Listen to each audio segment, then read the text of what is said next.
Salutations, Legion of Doom. Welcome to Podcast of the Storm, where social awkward outcasts, crazy weirdos, and all of our nerds convene to talk and debate all things pop culture. With me, as always, is my co-host, the nerdy occultist, aka the Authenticator, Dalton L. Mortimer. Hello, everyone. It's been a very, very long day. I am still printed out in 16th century garb, which was the 1500s. And so I am looking less like the Southern Gothic Satan style sorcerer and more like the Grand Vizier advisor to the king court magician kind of sorcerer. Which is fun. Hello, George. Good to see you. And I'm your host last time I want to be the Brainstorm Pop Culture. How's everyone doing tonight? I am doing surprisingly well, given that I did not win, because no one I was up against half-assed anything. I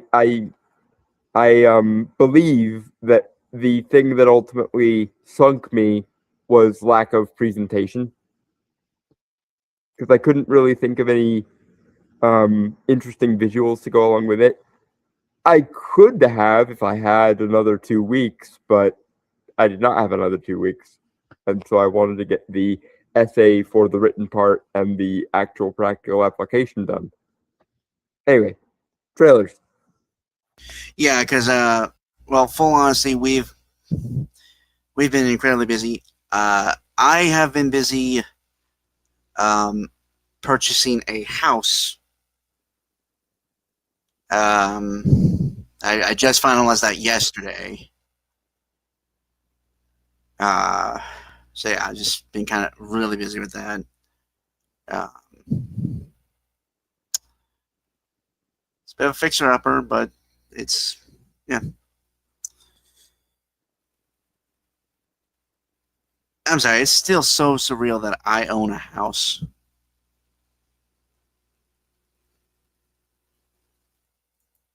Mm-hmm. It is a bit surreal, not because I lack any faith in you, but more because I did not expect your family to use you as the signatory or anything. I'm the only one with good credit. Which says more about your family than One is a boomer who still believes cash is king, and the other one kind of got screwed over by his siblings that used his name for credit card. So yeah, the saving of your black sheep of a dickhead uncle there. No, it's not. I'll tell you later. Mm-hmm. Be fair, I also it's kind of a big step for me as an adult as well to own a house. So. And again, not disrespecting you or anything, it is bizarre to see you as an adult. Not because I disrespect you or anything, but because I still don't really fully see myself as an adult, really. So it's 31. Surreal. You're 31. Yes, but I still don't really. I am also a cripple who, barring that time I worked in the library, I've never really had an ordinary job. And granted, that's because I would rather die 1,000 times over than work in cubicle bureaucracy hell. But that sounds like privilege there. But all right. Okay, I'm not even gonna front. My disability sucks the largest possible of all the dicks a lot of the time. But one thing, a benefit to being disabled is knowing that I will never have to oblige myself to fuck around with cubicle hell because disability is a thing.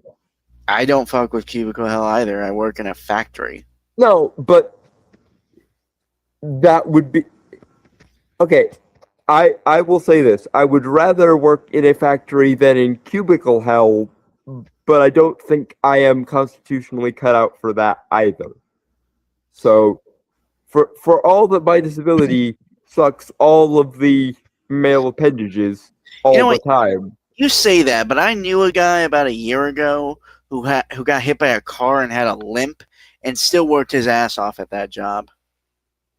Yes, but again, I'm not even going to lie here. I am effectively using my disability as a get out of soulless drudgery card here. I do not have and never would want a quote unquote normal job. And the silver lining to being disabled is more or less I am never going to have to. That does mean relying on the government not being dickheads or at least trying to be efficient every now and then. But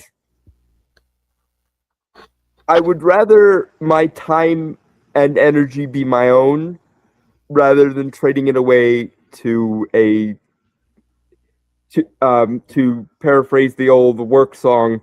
I would rather my time and energy be my own than sell my soul to the company store. Yeah, it's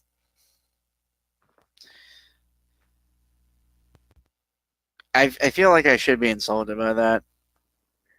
I'm insulted. No, and I'm gonna be. I'm gonna be.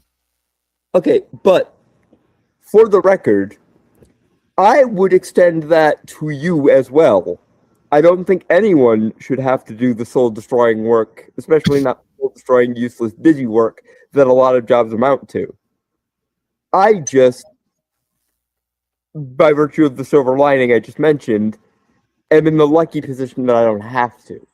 And I would and rather than mock people who do have to, I would really rather just extend to other people the freedom that I was given by the roll of the proverbial dice there. I don't think the soul destroying monotonous kind of busy work jobs are good for anyone, and it would be a better world if no one but robots had to do them. But alas, that is not within my power to do.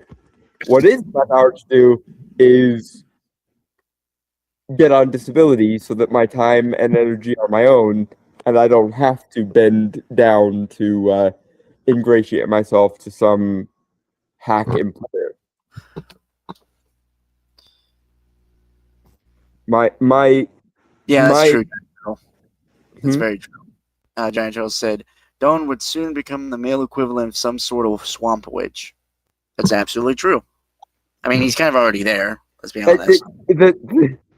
Yeah, you are correct, but Brainstormer is right. This is a thing I am already doing, and again, in the vein of I am so grateful that my time and energy are mostly mine own to do with as I please. I am much more capable of doing that when I don't have to bend or bow or scrape for anyone save Queen Mab and sometimes Titania or any other spirits that I choose to work with. You know, he actually does have a point. That's a good point, General. Whether working in field, factory, customer service, cleaning, office, lab work, etc., even content creation, is soul destroying when it's for profit.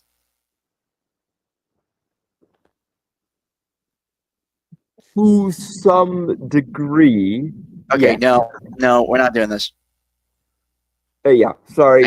I know how this is gonna go. Back on tech. If you guys want. Yeah, the last thing I will say, to some degree, yes. But I do subscribe to the if you love what you do, you don't work a day in your life. I don't think that. I think he's saying if it's without that. Mm-hmm. Was the point he was making there? Yeah. Anyway, on with trailers. Yeah. Nana. Right. So yeah, this Avengers Doomsday special look trailer came out early in the week. Obviously, we're going to cover it as well. Why not? Now let's just. I'm sure we'll have stuff to say. Doomnana. Yep. Victor was always the smartest guy in every room. He used to be different.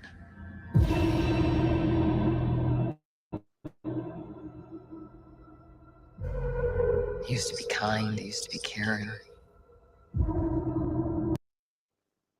Okay, devil's advocate for Doom here, or, well, anti-devil's advocate, because actually one of the people who screwed Dr. Doom over the absolute most is Mephisto.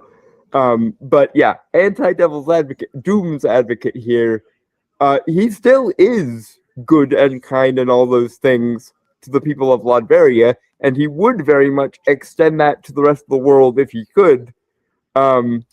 He's also a brutal dictator. See, but that's the thing. He is a dictator, but I do not know of, please feel free to correct me if I'm wrong, I do not know of any examples of him 1984ing somebody or like throwing people in prison for arbitrary whims of his own or something. If I am wrong about that, please point me in the direction of those things. But as far as I know, he avoids all of the dictator traps. He's not a zealot. He's not a iron-fisted brute.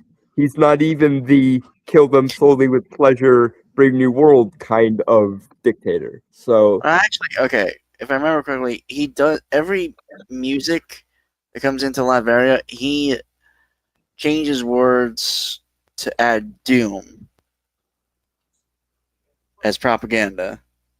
True, but I don't think that's the bad parts of being a dictator. I think that's just him being a cheeky little self-involved wit. And again, I don't think it in any way harms the Latvians. He's doing it to, stroke his own ego a little bit, but not in a way that he's not like Kim Jong Un. It's not if you say the wrong word about the dear leader, you'll be hauled off in handcuffs or given Doom's capacity for both technology and sorcery banished to another dimension or something. Speaking of that, back on point with the trailer, I really desperately hope that we don't just get another technological or business tycoon version of Doom. Please, for the love of God. Magic. Hmm? He uses magic. Okay, well that's good, but more to the point. We've gotten a lot of Dooms in name only. I do not want this to be a Doom in name only.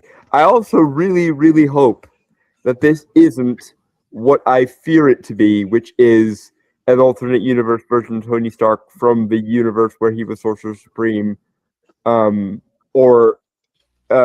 mixed in with infamous Iron Man, because both Iron Man fans like Maranya Valkonen, a great friend of ours there, and Magic generally fans like myself hate that idea, and I really hope they don't do it. I don't know if I trust them not to do it, but I desperately hope they don't do it. But anyway, Doom Nana. I will say this does have a better, what's the word? Better tone, I suppose. Yeah. And I'm interested on who is talking, and B in what. It's Susan. How the? Oh. Interesting. Yeah, it's supposed to be different from their universe. Yeah. Yeah. I don't know if I buy it being Doom from their universe, but there are enough alternate timelines that, eventually. It's if she's talking about him, it's supposed to be him from their universe. See, I know this is a very pedantic niche point here, Of course. but I would have preferred a Doom from a separate universe from his own universe, effectively. Maybe even a Doom that gets the Beyonders powers or someone equivalent to the Beyonder, which does appear to be the route they're going if the plot synopses are a thing. From everything we know from like plot leaks and things, this is a version of Doom who very early on in the movie gets the powers of God of Story Loki from the alternate timeline Disney Plus show there. So we are effectively doing a Beyonder, just not with the Beyonder. We're doing it with the God of Stories Loki instead. But anyway, Doom Nana. And then everything he loved was taken from him. I knew he was lost, but I did not realize that he was broken. Okay. On this point, and again, I realize I'm being a stickler here. Please let this be his mother that she's talking about. Do not give Doom an unnecessary love interest. Let it be his mother, please. I really think it's gonna be his mom. Please, for the love of all that is holy and unholy, let this be his mother. Especially because, as much as I would hate acknowledging anything that happened in the Ironheart show, they did establish Mephisto. And given that they established Mephisto, Doom taking Loki's powers so he could kick Mephisto's shit in and take his mother's soul back, that would actually be a very good plot. And would be a plot that I would co-sign and endorse. Granted, and I've said this on multiple occasions, I do not get the normie obsession with Mephisto. There are like 9 different devil analogs in the Marvel Universe, and all the other ones are more interesting and compelling than Mephisto. But this is the one storyline. This is the one storyline in which I think employing Mephisto is fair. When it's related to Doom and adjacent to like Priam and Torment shit, that is how you use Mephisto properly. Sorry, do you have anything to add, Brainstormer? Just that you're a Doom apologist, but that's not news. I'm not. I just have not seen anything from Doom that suggests to me he's falling in any of the stereotypical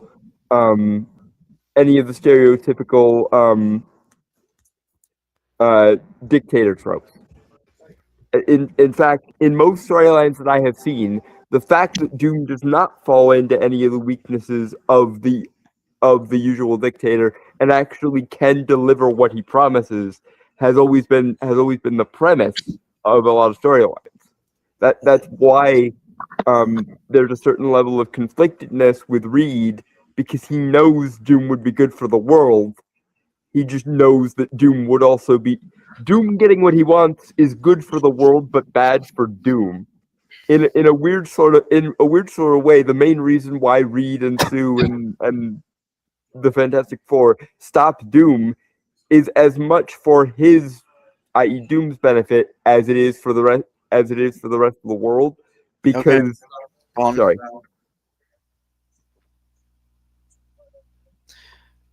I'm just always going to see him a villain, man. That's always how he's been. He's a villain, but not in the dictator way. Okay, I will. Can I? Please. I will concede that he's not a typical villain, but he is not a man I will put my trust in if he was an actual person. Okay. He's not a typical dictator. He very much is a typical villain. Okay, look. Fair enough. Again, I'm just not going to be the guy who's going to defend him. Okay. Speaking of this, Okay. this brought up a memory from my childhood. Didn't they do a similar storyline with Mojo Jojo at one point in Powerpuff Girls, I don't know. where they showed if he actually got what he wanted, it wouldn't be bad for the people of Townsville? I have no idea. I don't remember. I haven't watched Powerpuff Girls in years. Please, someone, preferably DT, look this up on Wikipedia or something to confirm that I'm right about this. Because I swear that was a storyline at one point. Anyway, shall we? Boom Nana.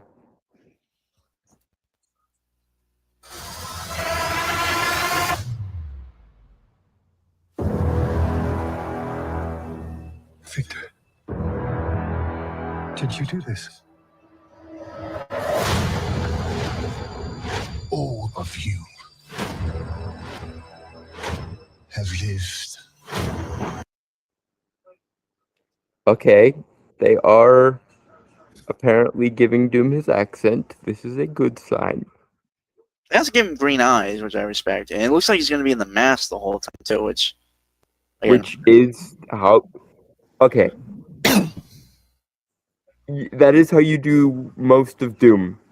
However, because, again, I am familiar with the comics and because this is a really striking visual here, in cases where Doom gets a power source, like the Beyonder or the God of Stories Loki in this case, probably, I do like the scene where he can finally remove the mask and fix his face. It happens every time he gets some cosmic being's power, and it's always a really cool thing. I don't know how you do that in one movie, because the difference is supposed to be that he's scarred and trapped in the mask all the rest of the time, but unreasonable cosmic power lets him finally fix himself. Yeah, so it's going to be hard to pull off in one movie, but I hope we get that scene. It doesn't have to be for very long. It can be in the third act, right before they take away Doom's powers. I'm just saying, I would like to see that scene. It is one of my favorite scenes of when Doom gets phenomenal cosmic powers, to paraphrase the genie from Aladdin.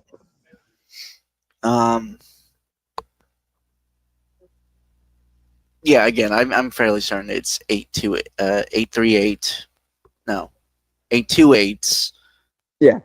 Doom. 838 was the Illuminati universe. Yeah. Yeah, so I'm fairly certain this is the Doom from the Fantastic Four universe then. Mm-hmm. But anyway, Doom Nana? Yeah, give me 1 sec. Sorry, my ear was itching.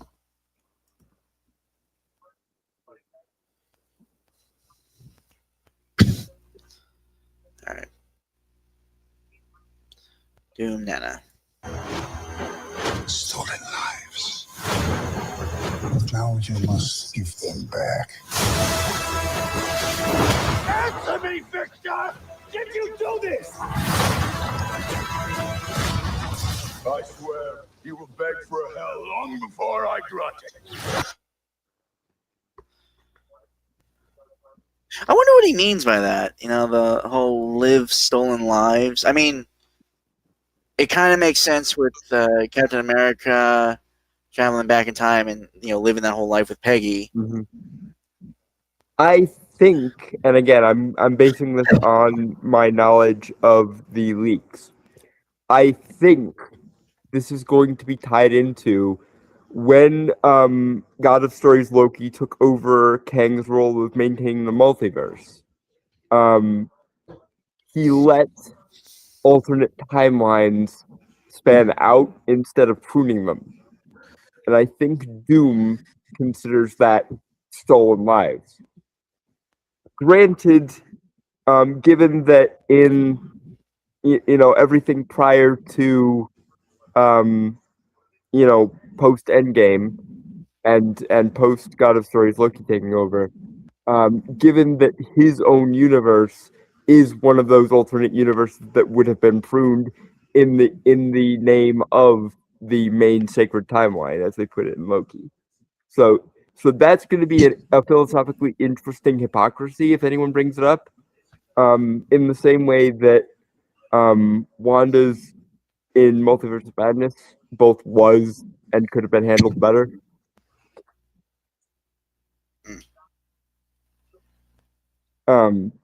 But that's, again, I'm basing that on what I know from the leaks. If the leaks are wrong, that's just maybe.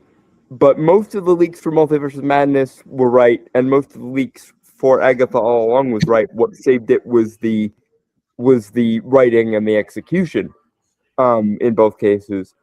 But generally speaking, it does appear like they're playing with that card again, but hopefully this time handling it a little more solidly. But Doom Nana.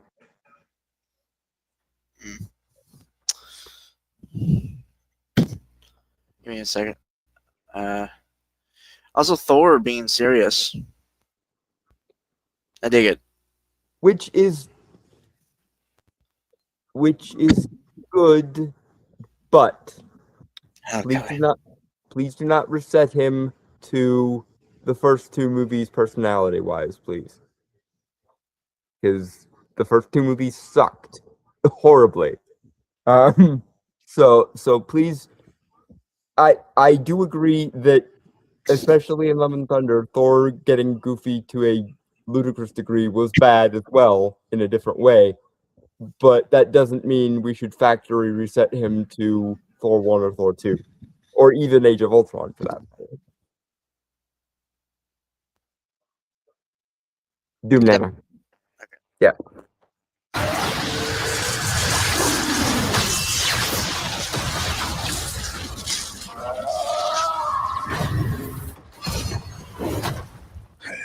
Answers to me. For I am Doom. If that is RDJ doing the voice, that is very good acting. If it is not, then praise to whomever is doing the I'm what's pretty that? sure. I'm pretty sure it's RDJ. If he can convincingly pull off a British accent with Sherlock Holmes, he can do that. Yeah, but in all the cases where he's done a British accent, it still sounds like him doing a British accent. This does not sound anything like him.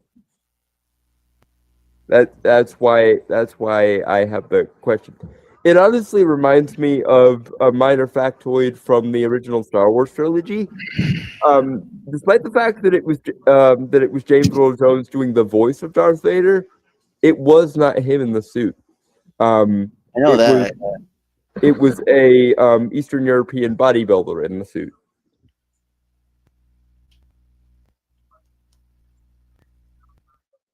So this could, in theory, be the inverse, where it's RDJ in the suit, but somebody else doing the voice. No, it's him. If you actually listen closely, you can hear his voice. Either way, I think it's really interesting. Anyway, Doom Nana.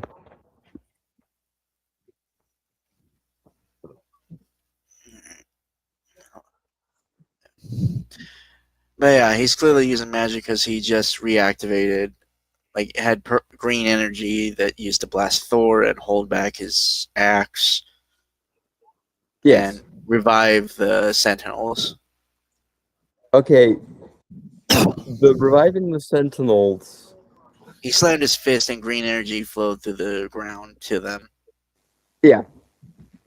I still do think it's magic, especially if he stole it from God of Stories Loki, because Loki's magic was green in Loki Season 2 when he started weaving the threads together and so on. But I will say that reviving the Sentinels doesn't require magic. You could still do that with either the electrical power, something adjacent to the electrical powers he had in the Tim Story movies, or the cosmic radiation powers he had in Fan Stick. Well, I don't think. Can I? Go ahead. Christ. They're also like pretty heavily damaged, so you could also be holding them together as well with the magic.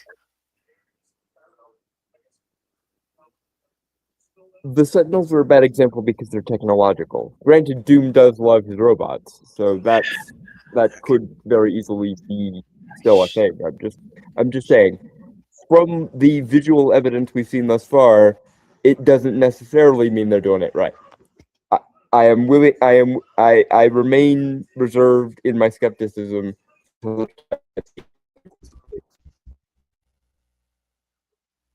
I have been burned too many times by too many non-Doom Dooms to ease up on them now.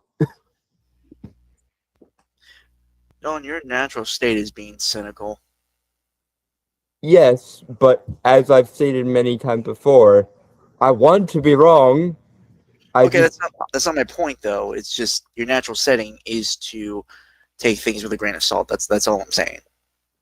This is also true, especially about things I care about. Yeah, and so like I wasn't saying anything in particular here. I was just like pointing that out. It's especially true of things I care a lot about, and Doom is one of those things because he is in the magic sphere of the Marvel Universe.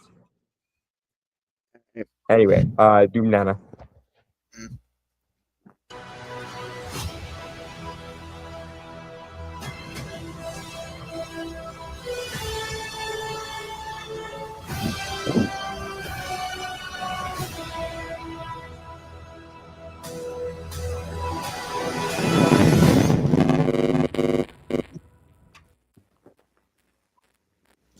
December 18th. I liked this better than the previous couple teasers there. It was just one.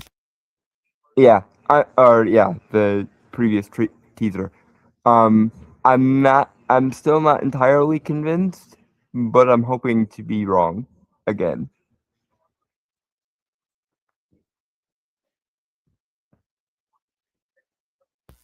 And again, I think the Multiverse Saga would have worked better if you had it be the Beyonder instead of Kang. Save Kang for later, or even just have him be like a villain in one of the movies and build him up later. You know who also really would have worked, and you could set this up in a Doctor Strange movie, the Living Tribunal. Because judging the multiversial balance of particularly cosmic and magical energies is his thing. The Living Tribunal would have been a good example too. And on a universe by universe basis, you could even have Eternity kind of doing a similar thing. You could also have managed this with the Celestials if Eternals hadn't done everything wrong possible they could have gotten wrong. Yeah, I still would have gone with the Beyonder. One, because they were having plans to do Secret Wars.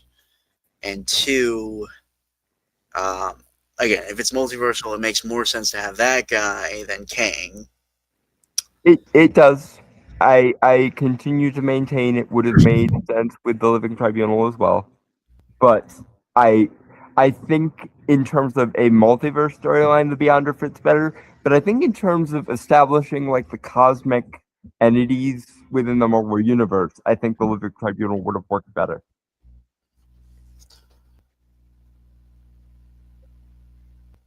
Anyway, moving on to the next thing.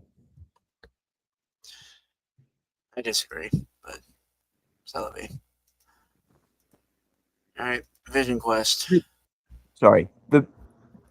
Before we move on. The reason I say that is because the Beyonder is by definition beyond the Marvel Universe cosmic hierarchy. And it's a cosmic hierarchy that haven't even established yet. So you have to build something up before you knock it over. Granted, the Multiverse Saga could have very easily done that, and you could have had the Living Tribunal.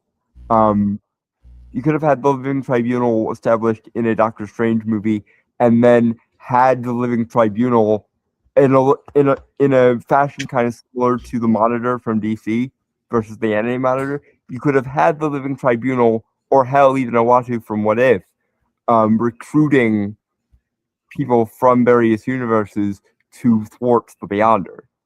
I think actually a Living Tribunal or Uatu versus the Beyonder dynamic would have been really cool, actually. Yeah, on it. Because comics, President Eustace does not mean jumping there. Same Ledger. That's one of many things. I also think abstract entities are a bit early in this. It was 10 years it took for the Infinity Saga to end, dude. But to be fair, and I think you and I have had this discussion before, even on stream, is probably before they did the Multiversal Saga, or the Multiverse Saga, they should have done like a Cosmic Saga.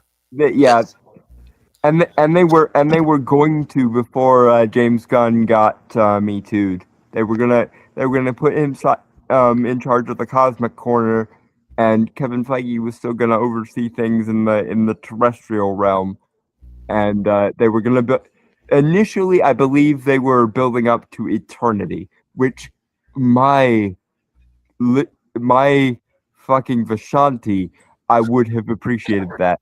I liked seeing Eternity in Thor: Love and Thunder. The problem being, they didn't portray him well, and that movie was shit. So, thus is the problem. What's weird is, now I think about it, the early phases did have like a building of a cosmic saga more so than a multiverse saga. They did. Okay, I mean, Moon Knight, the Egyptian gods. Yeah. Thor: Love and Thunder, as bad as it was, it was building up. Established that the various pantheons exist. Yeah. Eternals, the Celestials. I mean, they were. Yeah. Didn't they make a reference to Eternity in Guardians 2 when Ego teaches Star-Lord how to essentially I haven't watched. I haven't watched that movie since it came out. But yeah. I recall, please correct me and search whether I'm wrong or not. I recall in Guardians 2 when Ego is teaching Star-Lord how to access his celestial powers, which includes cosmic awareness, he gets stars in his eyes and says, quote, "I can see eternity," which, for those that don't know anything about the cosmic hierarchy, that's just a very poetic way of saying I can see everything in the universe. But for those of us that do obsessively compulsively know about the cosmic hierarchy, that was a reference to a very specific entity.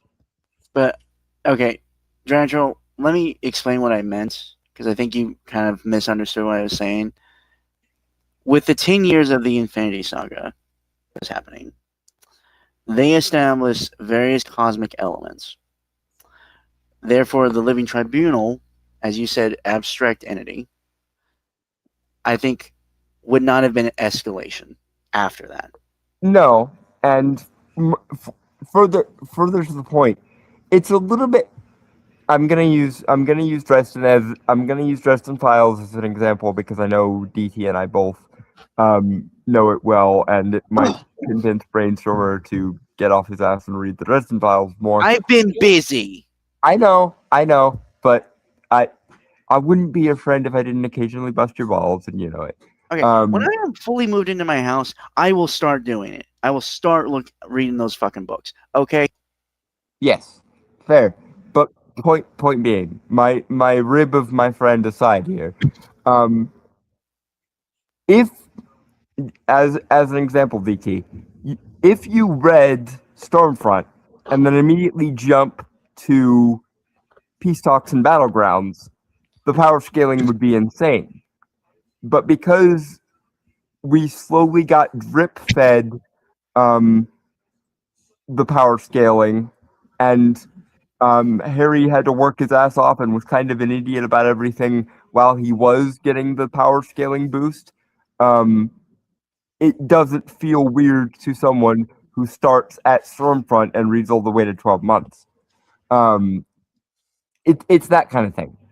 In phase 1, we established technology-based superpowers, super soldier or super soldier adjacent powers, and we should have gotten an establishment of magic and gods with Thor.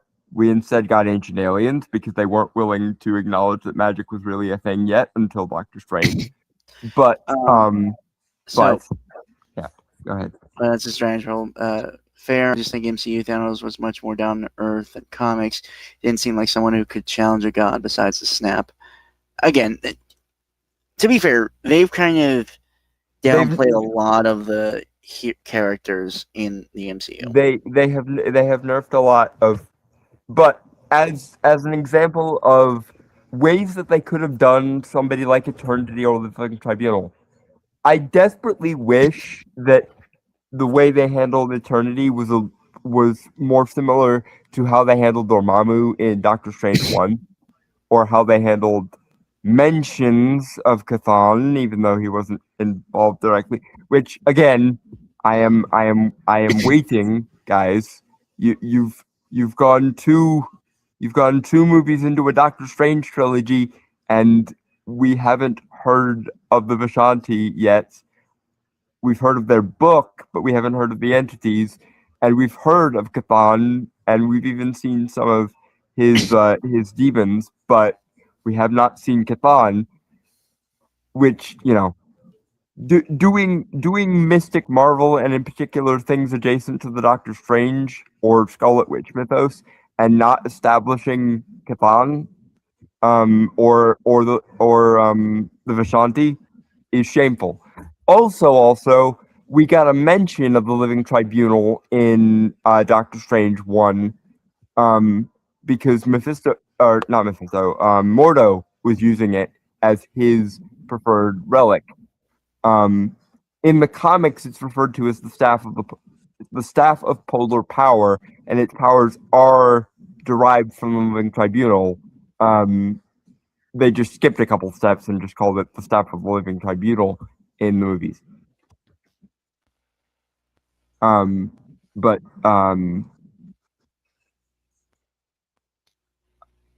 Vision Quest. Yeah.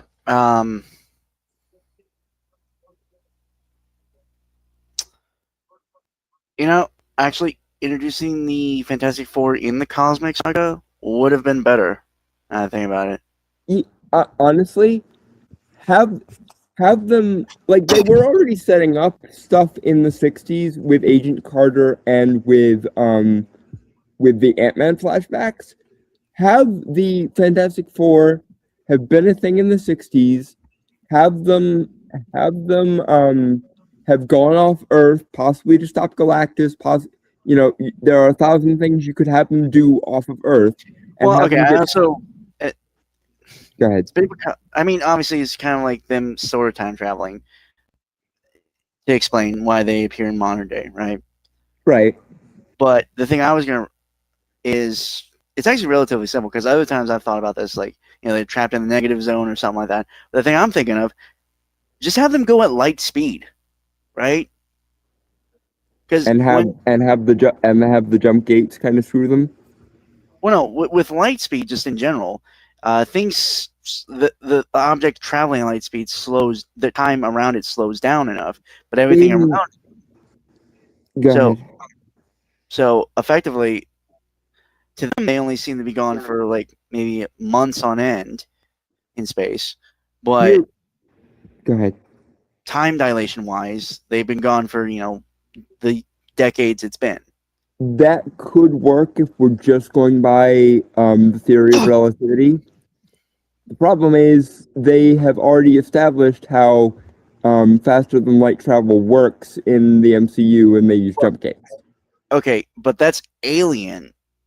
I'm talking human tech, which from the 60s, right? Right, and I guess you could make it. And I guess you could make it work with Reed being,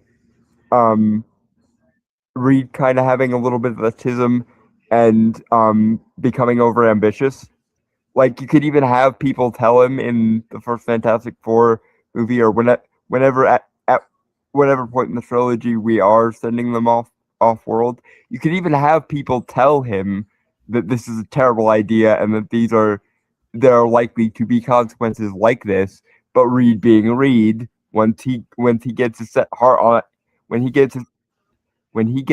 heart set on a project, if I can speak words today, when he gets his heart set on a project, especially a really big, really complicated project that pushes the limits of his intelligence, nobody can dissuade him, and it often results in him making really, really, really, really, really, really, really stupid decisions. So, like, that could work from a character perspective. I'm just saying that having them be off-world in the same way that Captain Marvel is would work as well, and it wouldn't necessarily require time dilation. As you said, I think the most natural and intuitive answer would be the negative zone, especially once we start establishing the various like dimensions and planes of existence, which again is something that you probably should do in how you can have somebody like Doctor Strange pass through the negative zone as a component of some other storyline and have him be the one that brings them back, maybe in a post-credit scene or something. Given that they were setting up Doctor Strange to kind of be the focal point of the next set of phases, and obviously I, of all people, am not going to try to dissuade them from doing that. But given that they were doing that, having Doctor Strange need to pass through the negative zone for whatsoever reason we can think up, and then choosing to like have them, meet in a scene and have Doctor Strange promise to come back for them, and then the post-credit scene could have been him coming back for them and pulling them out of the negative zone. But anyway, but I can't think of any interesting food-related shenanigans. But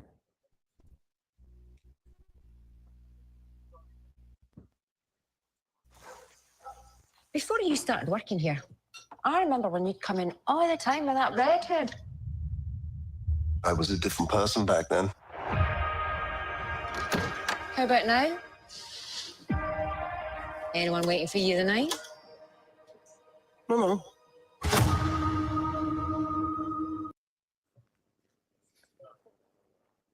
So this is supposed to be part of the trilogy of series, WandaVision, Agatha All Along, and Vision Quest. yeah. I hope and pray that they have Billy show up possibly after he finds Tommy, or possibly still looking for Tommy, and have Agatha's ghost still be there and stuff. I would really enjoy that. I don't think that's what they're going to do. I think they're going to lean into the sci-fi angle for Vision Quest, and that is disappointing on multiple levels. Firstly, because I am a magic nerd, this is established, but also, even being as objective as I can be about it, the one area where the MCU has fucked up the least post Infinity War has been magic shit. So doing something related to magic shit would be a good choice, I think, for them. Because everything related to magic shit has been among the most solid projects they've done since Infinity War. And I am consciously choosing not to say Endgame, because Endgame was shit, and so was Captain Marvel. So it's been since Infinity War. But unless you have anything to add. No. Home is just me. It's like I'm losing my. Who am I? I was an Avenger, but I'm not a... Okay. The digital realm that Vision generates, I think is going to serve the same function as the hex in WandaVision and or the Witch's Road from Agatha. I strongly suspect. Because that would be the easiest way to put a nice little bow on the trilogy. First you had Wanda bending reality, then you had the Coven, but especially Billy bend reality with the Witch's Road. And of course now you'll have Vision's little like internal matrix kind of thing. I'm not saying they have to do that. I'm just saying it would be a nice little, bow on the package here.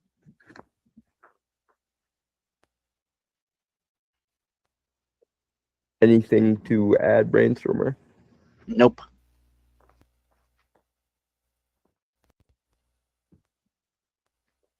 Banana. A hero anymore. Perhaps his face, but not his virtue. All I have is his name. Welcome home, Vision. This house is getting crowded, Vision. Ultron! Human avatars only. Sir, I cannot overstate the dangers of keeping him around. Yes. So original Jarvis is here too. It's interesting. It's interesting that they okay, this is going to be a weird reference, but I think you'll understand what I'm getting at, Brainstormer. It seems like minus evil, they're doing a thing similar to the way they handled Brainiac 5 accessing Brainiac 1 in season 2 of Legion of Superheroes.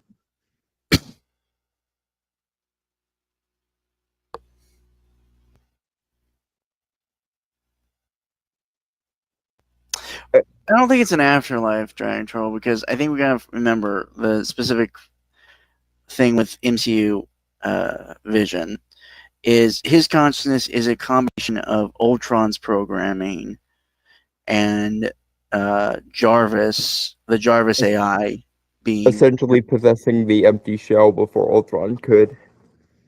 Yeah, but and there's then, still trace. Can I? Right. Thank you. Still traces of Ultron's code in there because he was uploading bit by bit, but got interrupted, obviously. Yeah.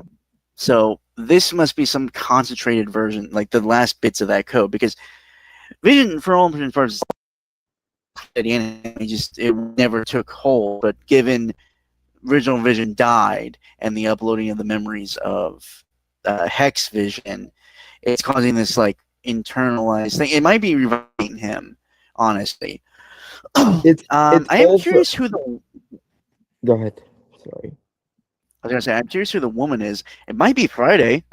You know, Tony's other AI. It might who's kind of fucked off since since Infinity War. Yeah. Or Endgame. That actually did happen in Endgame. She wasn't in. Yeah, she wasn't in Endgame. I never heard her voice ever. Well, I'll be damned. So yeah, she did, which would be interesting, because I've been operating on the assumption that for the most part, Vision has been Jarvis all along. But well, no, he actually in Age of Ultron, he said he's not Jarvis and he's not Ultron. He's something else entirely. He was born from both. I understand why he took the new identity. I just assumed that it was majoritarily Jarvis.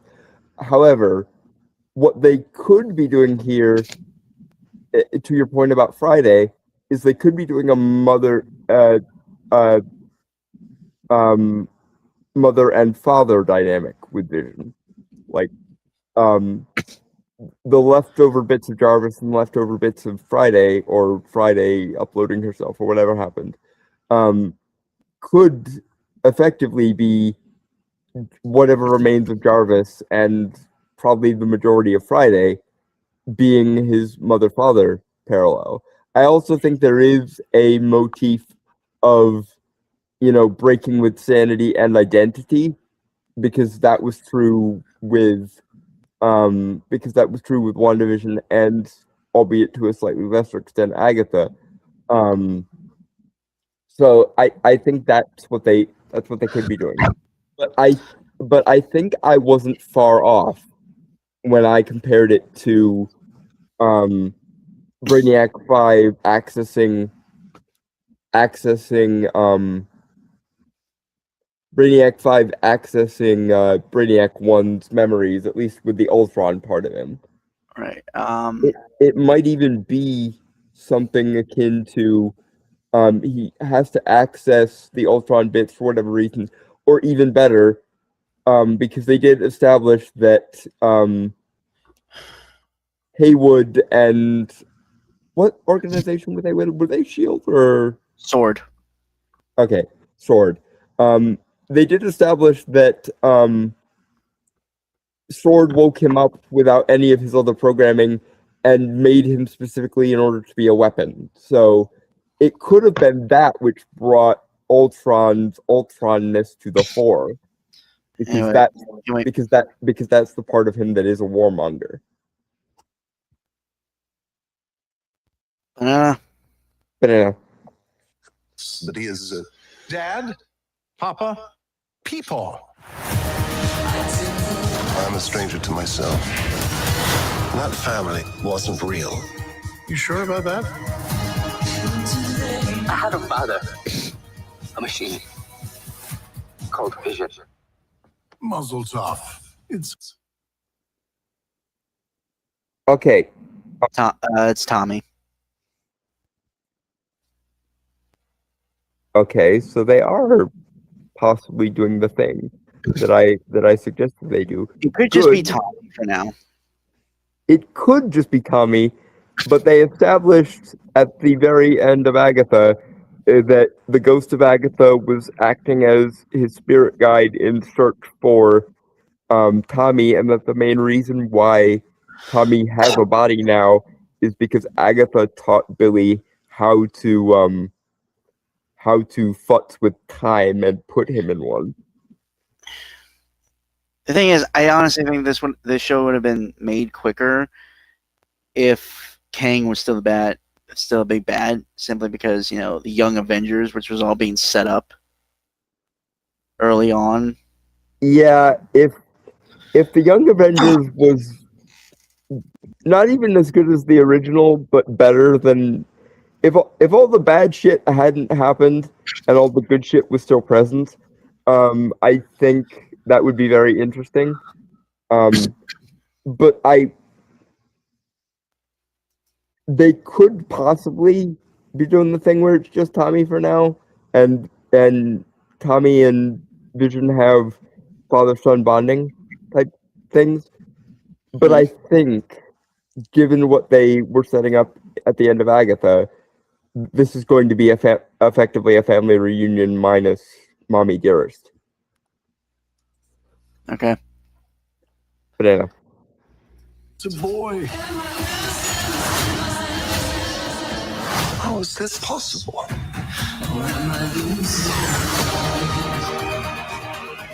Free us all and save your son.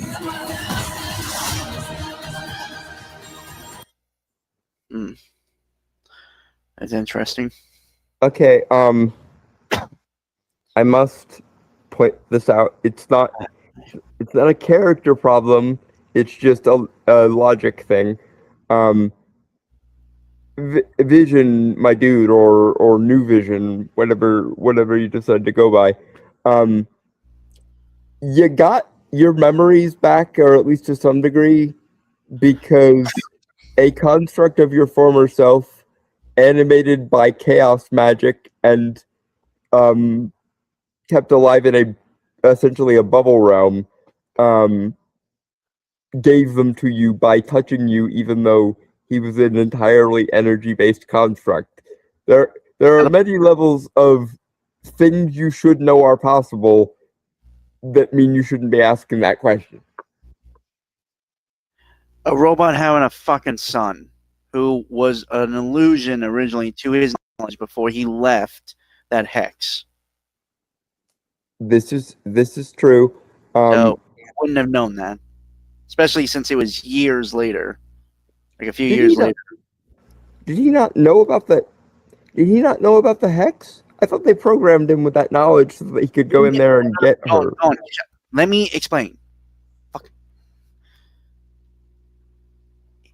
White Vision, who was given the memories, fled before the hex was dissipated. That much I know. Okay. But so he had shut. Go ahead. So he wouldn't have any idea about Billy.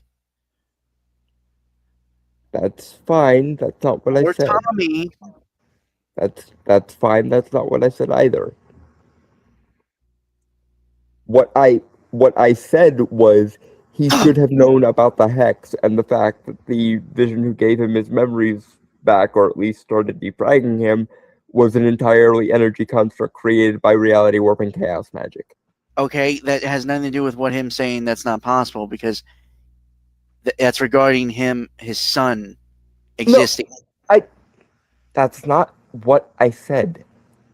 What I said was his threshold for what is possible, things that he knows is possible, should be high enough that he should not be surprised by this. When you know that magic is definitely a thing, and that your erstwhile squeeze, at the very least to your knowledge, had reality bending powers that you know were a thing because you existed in the hex for a bit, like his threshold for what should be possible, and therefore the possible explanations he should come up with for this, are such that he should never, like in this context, say this isn't possible. It's not even a bad character moment, because I can understand him being very confused about his identity and shit. I'm just saying, especially given how intelligent Vision always has been, and how like fastidious he is about collecting it, or was about collecting information about the various supers and things. He should be able to come up with explanations for why this should be possible, and therefore not have to use that line. I'm in love with you. I don't really give a shit. Okay. I didn't say you had to. I'm just explaining that line was kind of stupid, even given the context of identity crisis and shit. Okay, but man, I've had a long fucking week. My brain is on the final edge of sanity. I'll be honest.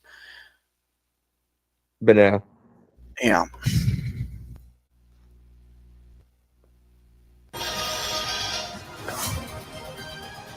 I wish to understand my purpose. With a genocidal maniac inside your head.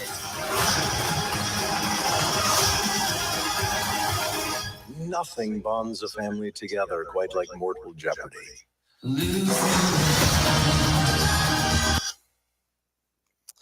You know what? That's actually pretty fair, given how my life is. This is, well, yes, but this is another reason why I think having Billy and Agatha show up would be very good for this show, because we've already established that Billy knows ways to wake people up out of these kinds of psychoses, because he freed Agatha from the fractured remains of his mom's spell.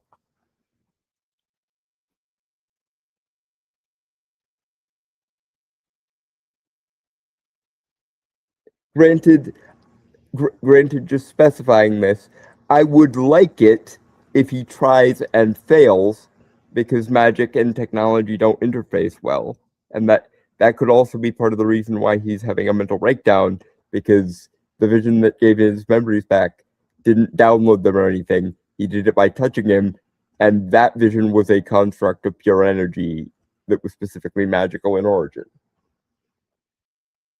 Well, magical and a little bit of cosmic energy from the Mind Stone.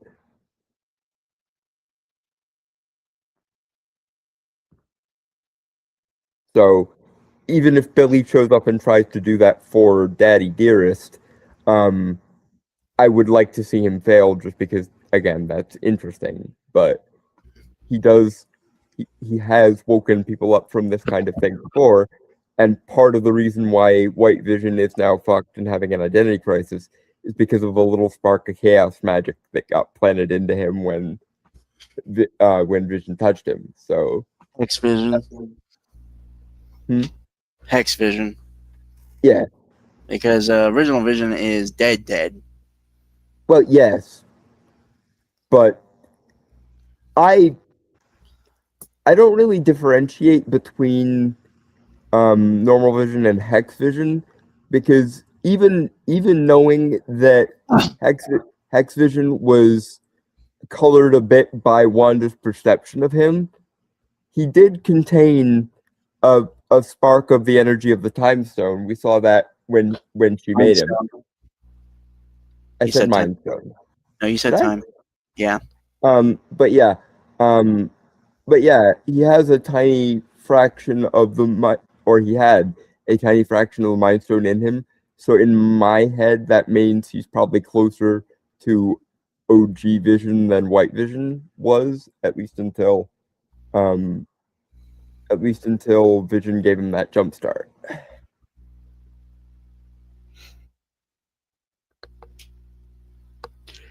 Alright, so this is something I found randomly last night. It's an anime on Netflix. It's made by the same studio that does the Devil May Cry anime. And apparently it's being worked on by the guy who did the Boondocks. All of this is very good. Definitely something to work with. I have not watched the Devil May Cry anime yet. It sucks.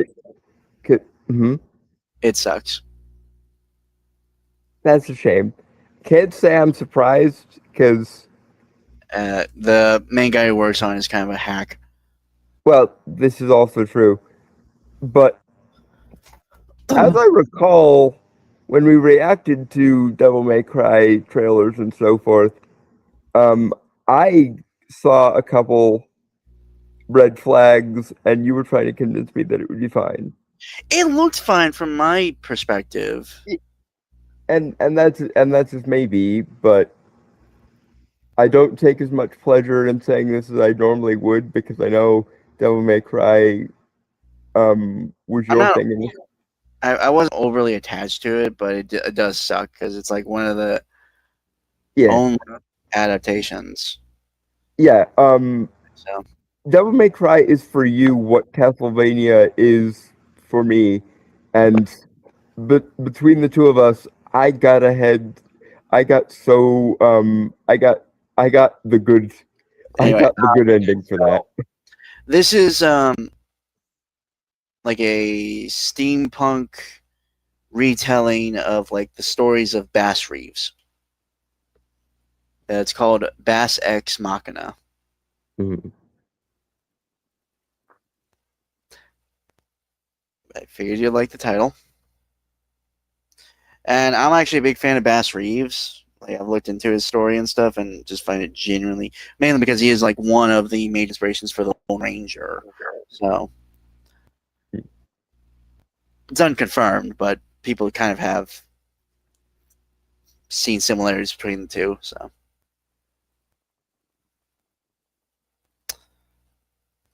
plus cowboys and like mild sci-fi is always going to be a fun thing for me. Like alternate history is always going to be fun for me. I also like alternate histories. Granted, I get bored when it's any time past like the Napoleonic era. Like the last war that I found interesting was a toss-up between the Revolutionary War and the Napoleonic Wars. I find the Civil War really, really fucking boring, and as a result, I find a lot of the Old West era also very, very boring. it's fine that you like it. I'm just saying that for me, alternate histories I like, but the Old West is kind of dull for me. Go fuck yourself. Yeah, I probably deserve that one. You definitely do. Bland ass motherfucker. It's not a blandness thing. It's just the Old West is too close to modernity to be interesting for me. There are days I really want to slap the fuck out of you. Yes, and you have made it known multiple times on this show, which means that when we meet up, we can go through the list of all the clips where you've said something akin to that, and you can wail on me to your heart's content. Yeah, that's gonna look nice, me wailing on a fucking cripple.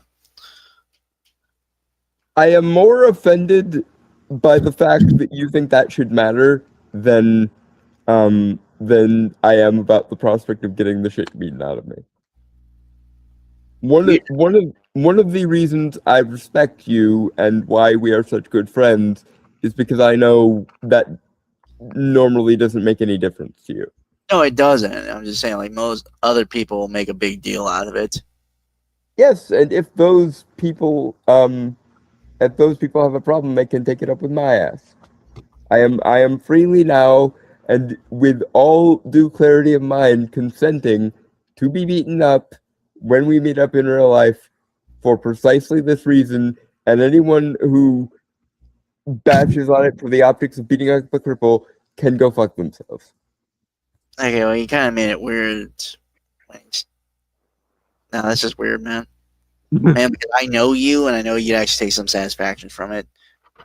I would, because you know how I am about paying off debts, and you probably have justifiably said that pretty much all the times you said it, because you don't tend to over threaten or anything. So I would consider it paying off a debt that I've been slowly accruing since we met. Well, you have no debt with me, man. It's just something I fucking say. I'm not. You will know if I'm actually threatening you. Have you really thought I've meant every single one I've said? No, but I think you probably should have. That's the difference. I know you were joking and fronting and shit, but if it transpired that you did, I would honestly be. Do you legitimately think I would beat the shit out of you over stupid shit you've said? No, but you probably should have. What the fuck is wrong with you? Wait, I just explained that I would consider it returning something that is currently unbalanced between us to balance. Dude, there is nothing to balance. Or nothing unbalanced. Like, Jesus Christ. Yeah, not for you, but my transactional OCD is a thing. Again, no debt. Mainly because I'm so used to not being paid back in debts or paying debts. Yes, and do you not think that aches my heart? Me who considers the concept of debt obligation and like the rules of like transactional reciprocity to be the closest thing I have to a moral system. The fact that my best friend in the world is not used to being repaid for things that he justifiably should be repaid for makes me all the more determined to balance this particular canard. That's psychotic on so many levels. I'm sorry, is this your first day? This is no Khaleesi, goddammit. Okay, never to this extent, man. It's so fucking weird. Again, you act as though this is not also known and obviously verifiable. Honestly, after all these years of friendship, you still surprise me. I am simultaneously grateful for that, but given the argument I had with my friend and roommate earlier today, I continue to be flummoxed by people just not listening to the words that are coming out of my fucking mouth half the time. No, I listen. It's just Because no matter how meticulous I can be in explaining things, people still act surprised when those explanations are true and accurate. It's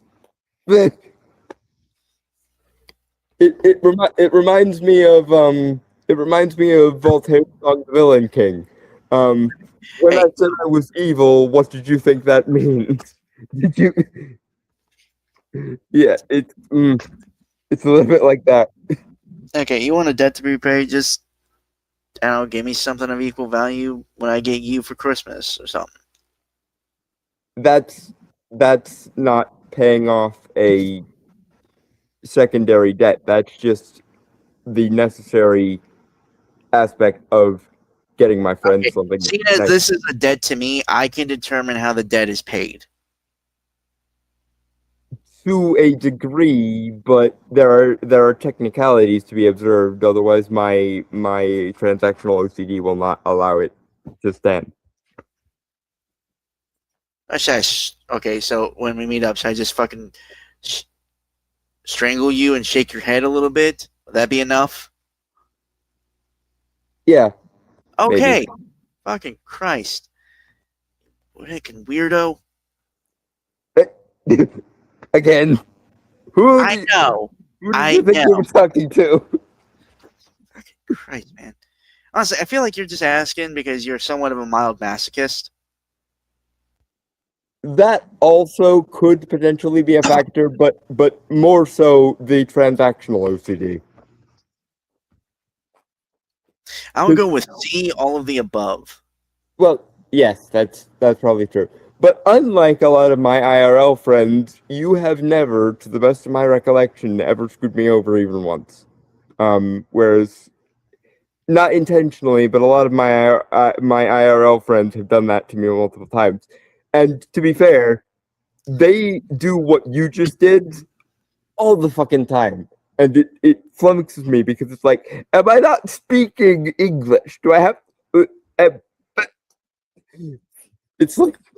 I say it flat out, and people still act surprised. I don't know how more obvious I can be. Anyway, this is only about minute 20, so. So yeah, Bass Ex Machina. Hopefully it's better than the Yasuke anime from years ago. Yeah, the Yasuke anime. But like I said, this is written by the guy. This is worked on by the guy who did the Boondocks. So True. Alternatively, and I'm saying this as your friend to brace you for potential disappointment here, many people who were very, very good at what they did in the 90s and early 2000s eventually went a bit nuts. See Neil Gaiman as an example.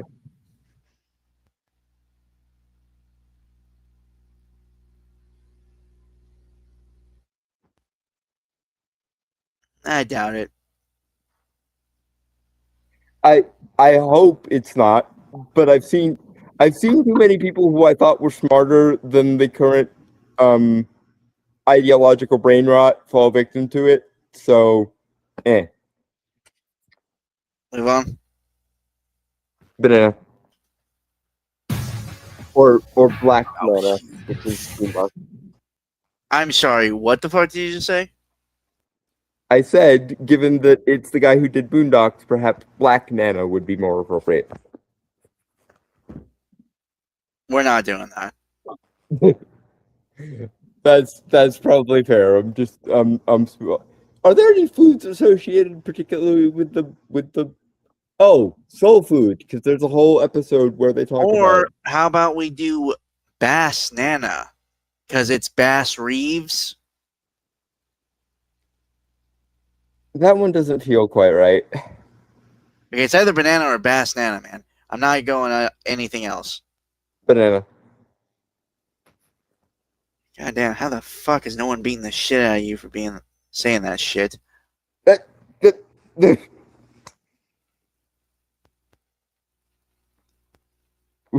we already had this conversation. We just had it 5 minutes ago. No, no, I'm not even saying I would. I'm just asking how the fuck has no one called you? Because people are squeamish about the cripple thing. That's why. That's why I frequently lose respect for people. Okay, I'm just saying, like, man, fucking shit. You really got. You say the most out of pocket shit sometimes, and like I'm like, what the fuck? I do. This is true. Although in my defense, I repeatedly and with insistence warn people all the time.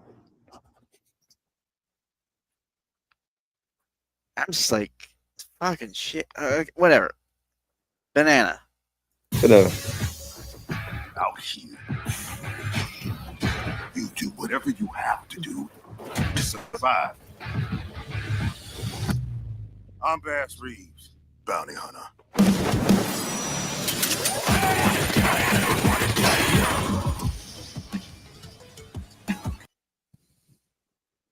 Okay, I will say I will, having no context for the rest of this at all. That like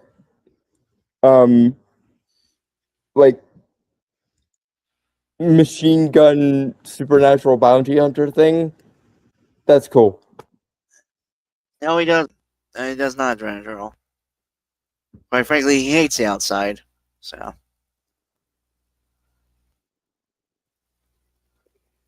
Okay. That was true for a good number of years since I met the two of you.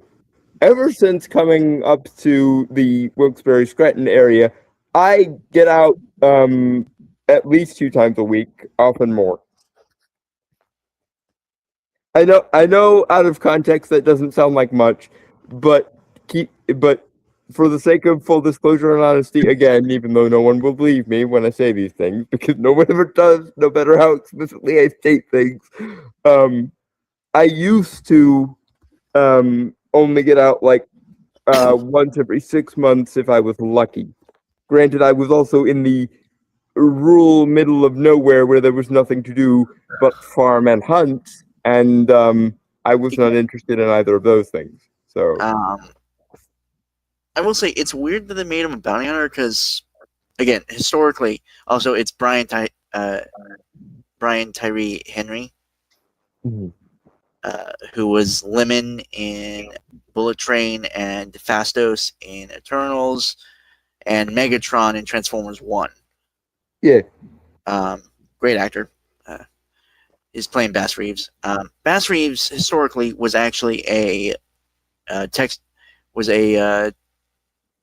U.S. Marshal.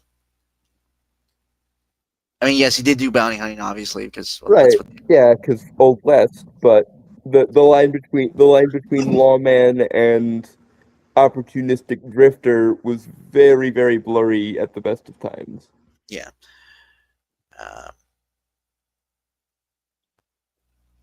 It kind of gives me like Wild Wild West, but more serious. Yeah, as much as I don't care much for the Wild West setting, this is kind of winning me over a little bit. Also, I know probably Will Smith is regretting turning down The Matrix for Wild Wild West, but I do like that movie. Again, I think it would have worked better if it was played a little more straight. Obviously, that movie was a very fun, very, very bad, very, very campy movie. If it had been more played straight, it would have been better. Question though, I never heard Will Smith turn down any part in The Matrix. Who was supposed to play? Neo. I am glad that we got Keanu instead. I do not think Will Smith's whole persona, and let's be real here, like 80% of the time, Will Smith just plays Will Smith. Yeah. And I'm not saying that as a bad thing, because Will Smith, you guys know my thoughts on typecasting broadly. I don't when actors display themselves if the self that they are playing is entertaining and fit for the role. But that being said, I do not think Will Smith would have been very good for the role. Oftentimes, when he plays like deadly serious action hero kind of vibe, it ends up coming off as very, very flat and stiff. And I can't imagine that The Matrix would be the exception, considering that even Keanu registered as very flat and stiff, and to some degree, the flatness and stiffness of the acting was a stylistic choice for the like grunge goth or leather goth kind of vibe in the Matrix and the dystopian future outside of the Matrix. So like, yeah, I don't think Will Smith would have done nearly as well as Keanu, because for all of the fact that it did take Keanu like 20 years to get out of his surfer bro phase ish. I do think Neo has the maximum amount of charm that Keanu could have in that era. And I don't think Will Smith would have been able to manage it, because judging from stuff like After Earth, stuff like Pursuit of Happiness, I don't think it would have gone well. It might have gone interesting if it was a slightly more serious, leaning into the badassery part of Hancock. I think if he played Neo in that way, it might have worked. But, and this is a weird criticism, but I like, and I'm not saying this in the social justice, diversity, ideological way, but I like the fact that everyone in the Matrix is a little bit different. Whereas if it had been Will Smith as Neo and Lawrence Fishburne still as Morbius, it would have been one black guy teaching another black guy. And even back in the early 2000s, I don't think swapping Will Smith in for Keanu in those scenes would have registered as anything but kind of a racial bias thing. Moving on. Yeah, banana.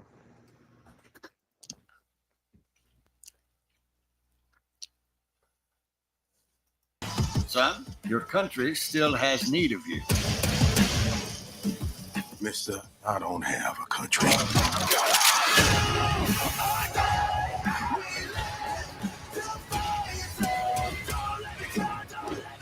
Bass. Bass Reeves. Okay, I don't know much about Baz Reeves, or Bass Reeves. What is the world of Bass Reeves comics like?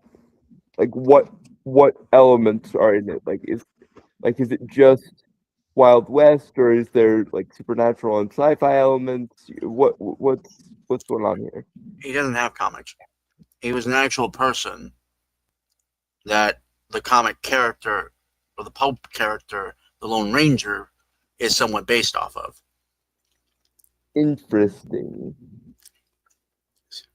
So this will be an entirely new IP, essentially, more or less. There might be some like comics inspired by Bass Reeves. I'm not sure. I wouldn't be surprised, but I don't think it's deliberate in the way of this is an adaptation of anything. Yeah, but no, he's a historical. Yeah, he's a historical character. He's the first black U.S. Marshal. He was actually a slave that ran off after beating his man. Well, story-wise, this is what I've heard. He had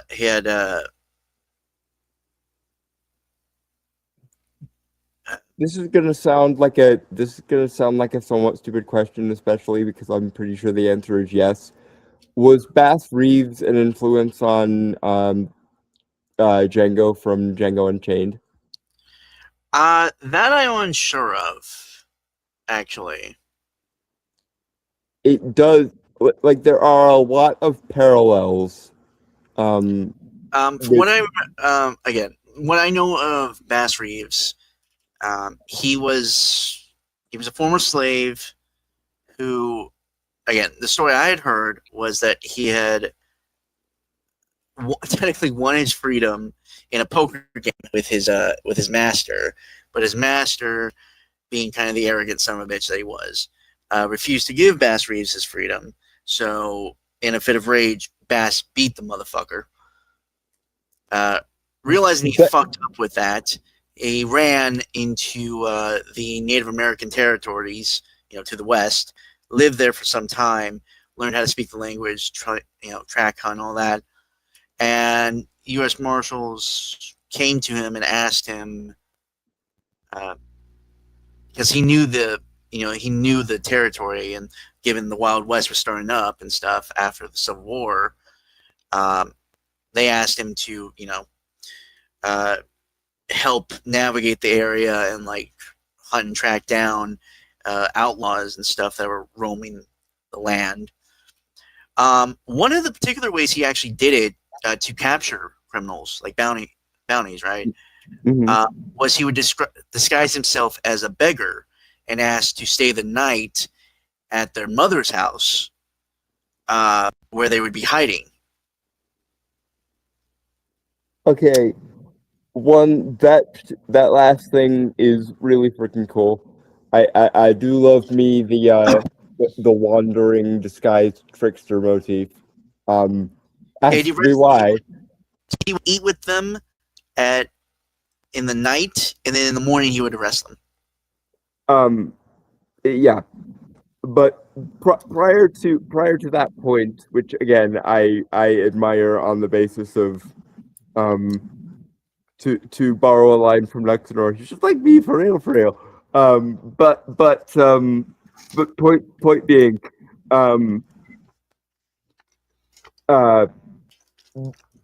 all the rest of that might be the most Old West story I have ever heard. And I'm not saying that in an insulting way. I actually think it's really quite baller. But I am also becoming increasingly convinced that Django Unchained was at least in a large plurality of things. Django Unchained was probably very, very similar to, or very, very inspired by Bass Reeves. I am curious if they'll do this in the show or not, but one of the last things as a U.S. Marshal, actually I think he was retired at the time and he only came out of retirement because of this, is that his son was wanted for murder, and he brought his son in. Like, he actually hunted his son down and brought him to face justice. Okay, idea I just had.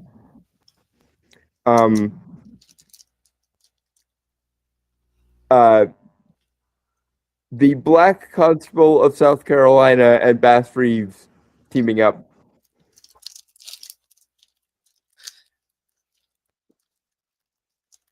That I think that needs to be a story at some point now. And I assume you know who I mean by the Black Constable of Carolina.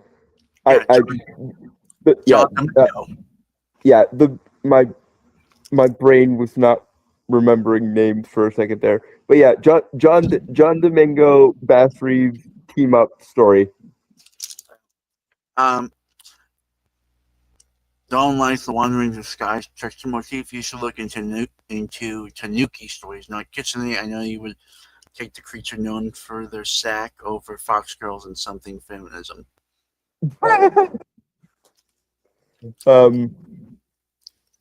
Okay, this is gonna sound weird. The Dick of Men is pretty low down on my priorities when it comes to looking for a significant other. There are just other qualities I look for, and the dick size doesn't really matter to me, whether they be hung or whether they be microcephalic. I don't really care. Yeah, he long likes, as all my he likes rippling muscles more. and wholesome, purer than driven snow, like Galahad style purity mixed with like himboism. These are the things. Uh huh. And it was Also, sad. my cat says hello.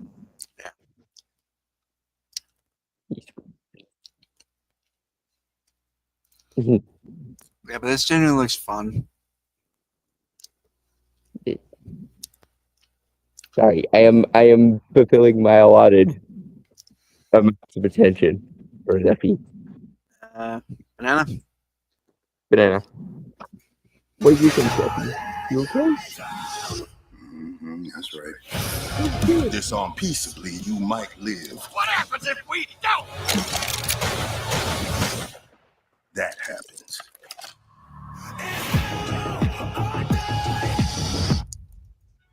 November. Neat. DT, I think I might have mentioned this to you, but I imagine it was a long time ago, so it's alright if you don't remember. My cat is named Zephyros after the spirit of the Western Wind in Greco-Roman lore. Nerd. You're goddamn right.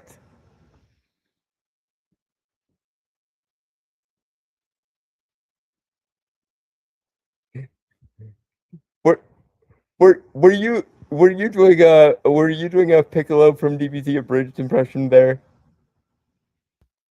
No. You weren't intentionally doing a Piccolo from DBZ impression there? Because that was actually a really good impression of Piccolo from DBZ When abridged. when do I ever intentionally reference shit? I know, but it's, and I mean this in a good way, it stuns me, the connection between things that you don't see, but that are nevertheless there anyway.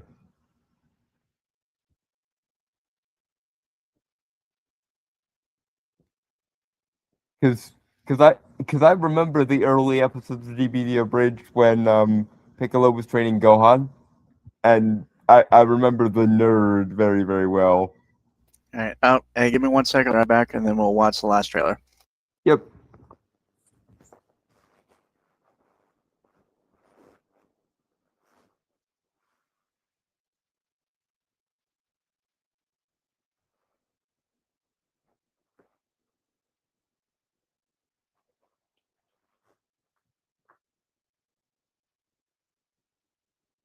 While he's doing things, I will try to get Riffy's attention again, because he walked out when he realized that I was paying attention to shit on my phone instead of him, and then he started crying, and that must be resolved. I have obligations, and as we established, I am quite sociopathic in my or psychotic in my fulfillment of my obligations. Stephanie!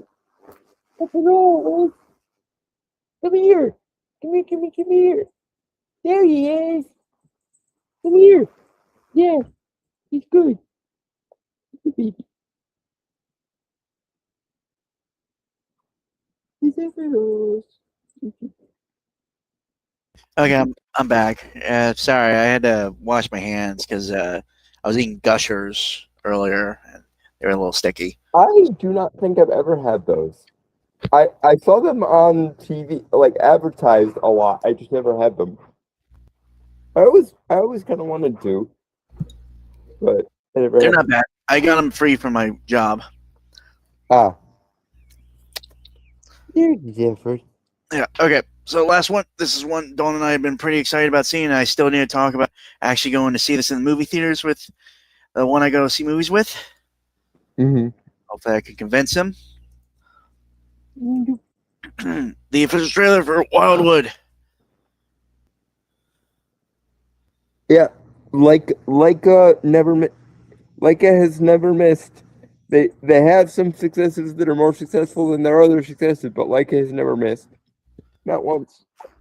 Yeah, Ghost is pretty good. Yeah, I try to get flute. Yeah, I got like the flavor mixers. It's like raspberry lemonade, strawberry peach, orange cherry. Not bad. I always try to get the fruit snacks at my work when they're giving them away. Because usually I got plenty of cereal and shit like that. I really like gummy candy just in general. I have not had gummy bears in entirely too long.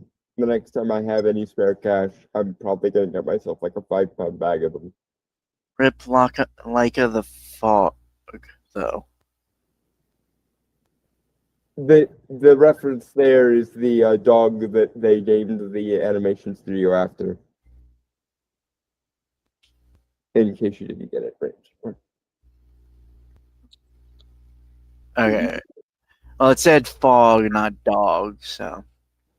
Yeah, I assume he means dog because Dragon Turtle feels the way about dogs that I feel about cats. There's even a running joke between us where he extols the virtues of canine supremacy, and I retaliate by extolling the virtues of what I call feline-chism, which is, fascist, but felines. I mean, I figured, General. Jesus Christ. I mean, I've had dogs and cats. I am thinking about getting a cat, though, when I move into my new house. And that actually is simply because I would have to update my insurance if I got a dog and other things regarding that. So I feel like it'd just be easier to get a cat. I mean, yes, cats are in many ways easier to take care of than dogs. But also, I hope for your sake that you get a cat from which you shall know the ecstatic pleasure of feline love. Feline love is a rare thing that you have to work for, but it is one of the main reasons why I don't just haul off and go full Dracula from Castlevania. I've had dogs before, and I've had cats before, so I know feline well. Yeah, but I don't think you've ever raised them from a kitten, have you? Yeah. Oh, well, good. I hope you get that pleasure again. Duffy, come here. Yeah, I've lost most of them. Here. We're talking about kittens. We're talking about kitty cats. Duffy. Getting at least partially outdoor cat. I've gotten outdoor cats, but last time I had one, he never came back one day. So I am of two minds on the inside outside thing. I think inside outside is better for them because they are, at the end of the day, obligate carnivores and apex predators within their domestic needs. I guess the thing I'm also worried about is because last time I had my dog, because we always let her run around in the yard, right? Mm-hmm. Somehow she got fleas. Ew. Yeah. Bad. Not quite as bad as ticks, but fleas are bad. Yeah. So that's what I'm kind of worried about is like if I let a cat. Like, granted, we're in like kind of a more suburban neighborhood kind of area now, so funny thing about Zeffy, he was a stray cat. He was born outside. He was a tiny, emaciated, malnourished little thing. But ever since we brought him inside, he has never, ever displayed any interest in going outside. Every time the door opens, he runs in the other direction. I like to think of it as he knows how hard the streets are, and he knows how much better inside is. So he is a He is a solely inside boy, very much by his own inclination. Also, it's good. Also, it's good for him because if he were an inside outside cat, I couldn't bring him here because living in the town that I'm in. Also, I mean, yeah, the cat also does have to be inside mostly because my I think the neighbors have some dogs. Granted, they have privacy fence, but I don't want to take the chance there. Yeah, it's do not gamble with the life of cute animals when you can feasibly avoid it. Duffy, come here. Come here. I was considering a Maine Coon, but one, I feel like those guys are super expensive, and any pure breed of cat is going to be more expensive than any given domestic short hair will be, or just a crossbred. To be fair, I was just thinking of a big cat. Yeah, Maine Coons are awesome. I've never had a Maine Coon. I would like to have a Maine Coon at some point. I also would like to get a purebred Bombay because Bombays are all. It's an all black breed of cat. Zeffy is a little tuxedo boy. Because while I wanted an all black cat when I was thinking about getting a new one. That's a good one, Jandro. That's a good one.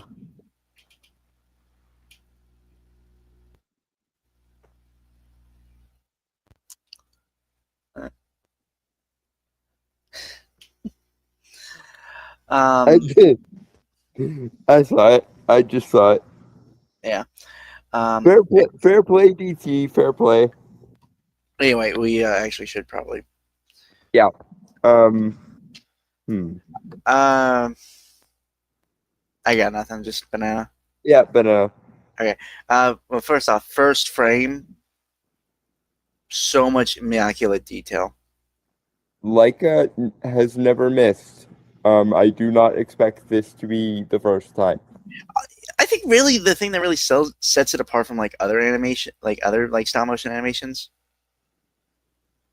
specifically like in the past, right? Is always the lighting. And by the way, this is why I am so much more excited for Master of the Universe 2 than I was for Master of the Universe 1, because I maintain and will maintain till my dying breath that Travis Knight was not the problem with Master of the Universe. It was the 15 different screenwriters they had and the insistence by the studio that they wanted Travis Knight to incorporate as many elements from those as possible. I think, given that Master of the Universe weird because like, I remember. Go ahead. Sorry. I was gonna say, which is weird because if I remember some of those scripts, some of them went kind of like more dark fantasy then. Like, they did. Granted, I mean, the original concept for He-Man was to be more of a dark fantasy. But yeah, it was. Still, it was meant to. It was meant to compete with. It was meant to compete with things like Conan the Barbarian and Thundar the Barbarian. Yeah, but the weird thing is, like, again, like, you remember the concept. You remember seeing that like horror-inspired concept art? I don't know if I ever did see that. Oh wow! I could try to find that. I know the 2002 series had a much more serious tone, and I really did like that. But no, I'm talking about like a live-action movie that had more like horror, like look for like the villains. That was a concept. Yeah, that was, I think I said I think I might have seen those. But point being, I think Travis Knight being able to write a He-Man movie from scratch will probably be better than having to be saddled with those 15 writers from development hell. It was still a fun movie though. It was. There was a lot of good in it, and that's where I'm convinced Travis Knight came in, because Travis Knight not only is responsible for bits and pieces of everything Leica has ever done. as much as we decry nepo babies, Travis Knight's dad bought him or made him Leica Studios because it was his passion project. So between that and how good Bumblebee was, I am convinced that left to his own devices, Travis Knight will amplify all the stuff we liked about the Masters of the Universe movie and forego a lot of the stuff we didn't care for so much. He's always been my pick for like if I was doing DC movie, like in charge of DC movie universe. Mm-hmm. He was like my pick for Justice Society. He's one of the three directors that I would like to see co-direct for a Dr. Fate movie. Mm. It's Paul King, Travis Knight, and Joe Johnston of Rocketeer and Captain America 1 fame. Oh, by the way, fuck, I should have. Remind me to tell you who I would pick for a Dr. Fate after stream. Okay, I will do that. You know, of course, my pick. Yeah, Matt Smith. Yeah, mine's in a similar junction. I just been seeing him pop up a lot lately for the fan cast. I am decidedly interested. Yeah. Did you also come up with a cast for Enza? No, it's this. I just came up with this like a day or so ago. So, because I assume we still agree on a voice for Naboo. For as long as Oded Freyr lives and breathes, he will be the appropriate voice for Naboo. Either him or the guy who voiced or who was the mummy, Imhotep in the Stephen Sommers movies. I could see that. I don't think it's quite as perfect as Oded Freyr. No, I'm just saying, like, if we can't get Oded Freyr, I think he would be right. Anyway, don't. Banana. Yeah. They told me what happened to you. To your son. Is it true? Feeling my way through the darkness.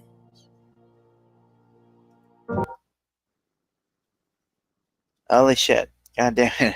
Fucking. Okay. I'm going to say this, and I'm going to say it with all the invective directed at Pixar that I can muster. Leica is managing to do with sincerity what Pixar movies ever since like Toy Story 3 have been browbeating and emotionally blackmailing their audience into feeling. I'm not gonna lie, I was feeling something because it's like the subtle movements in the character and stuff. Yeah, it felt genuinely human, I don't very readily feel things, as you know, and I can feel this a little bit. Holy shit! That's how I know it's good, because if you can make my quite literally cold, frozen heart feel things, you can do it for literally anyone ever. No, at least they ain't dead.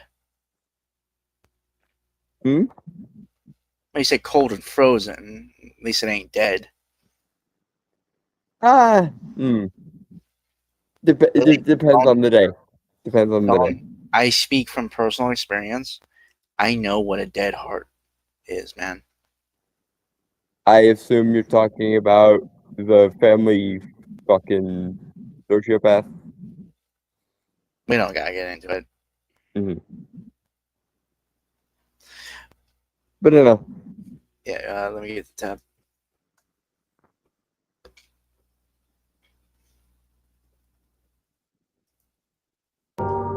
Guided by a beating heart.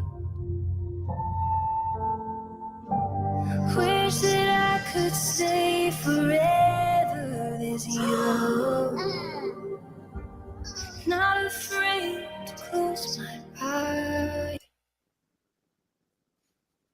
again, I will say for the record, Leica is managing to be what Pixar only wishes it could be.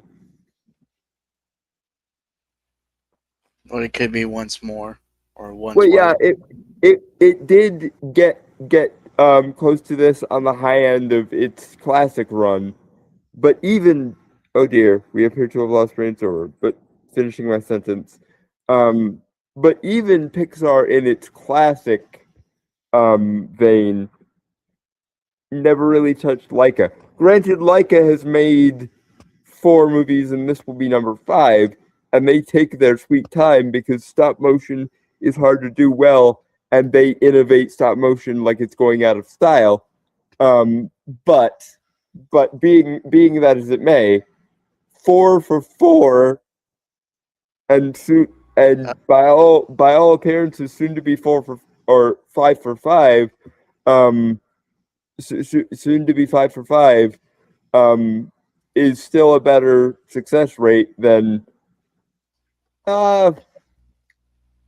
About like 7 out of 10 of Pixar's original run, I'd say.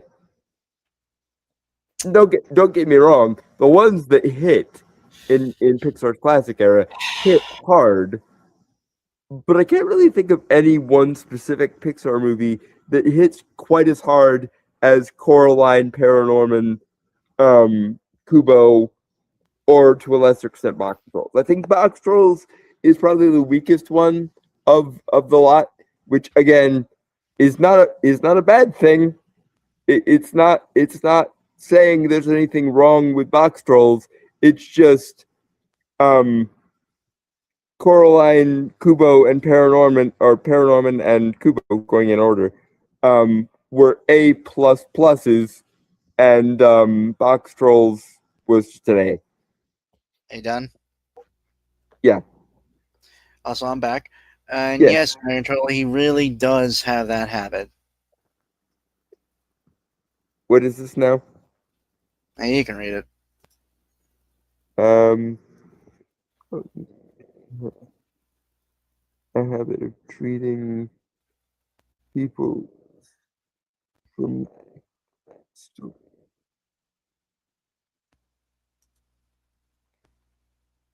Okay, but in my defense, in both cases, mentioning a thing that happens is not a spoiler in my mind if you don't explain the hows and whys of how it happens.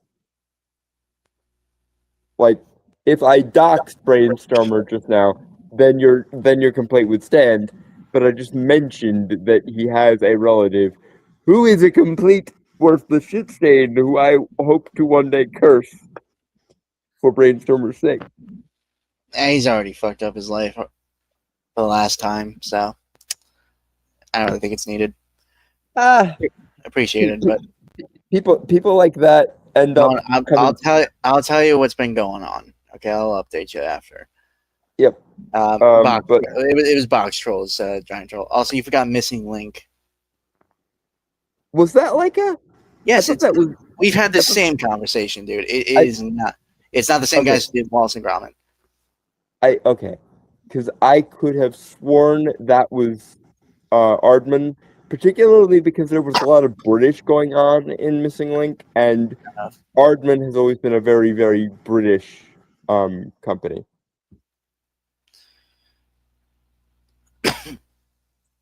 But banana.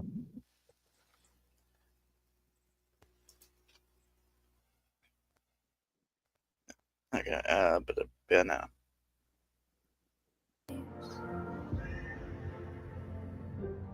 Life's a game made for everyone,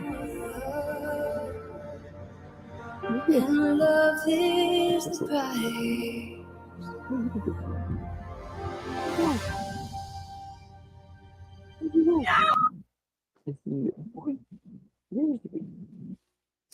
Yeah, every shot is just art.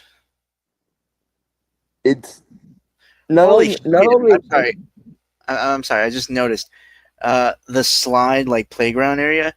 They have chipped paint on the metal railings. Yep.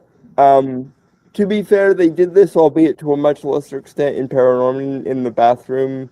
There were little things written on the walls of the bathroom as you would find in a middle school to high school bathroom. Yeah. My school's never had that, actually. Mine did. Well, yeah, yours is like the stereotypical high school, middle school, whatever. Yeah, again, I grew up in an exceedingly rural area, and it was always 10 to 20 years behind literally everywhere else. I occasionally call it the nowhere that time forgot. Yeah, the thing is, like, our stalls were like completely black, with like the white specks on them, right? Mm-hmm. So you couldn't really write on those. Ours had it too. I just think your high schoolers were less creative because they would still find ways of chipping it in the paint, regardless.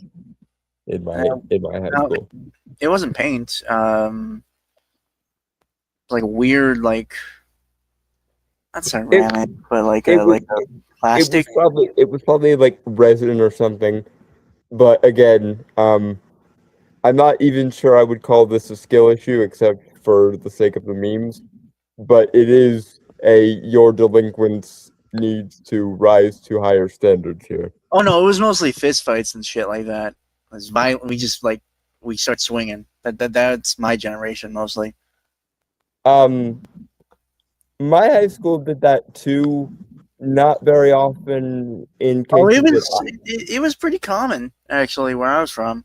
Yeah, not my high school did that too. Not in places or in ways that I could see, because I was a loner right up until junior year of high school.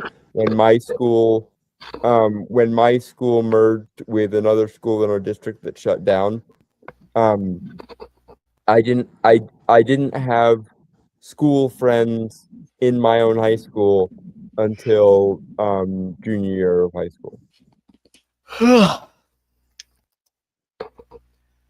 But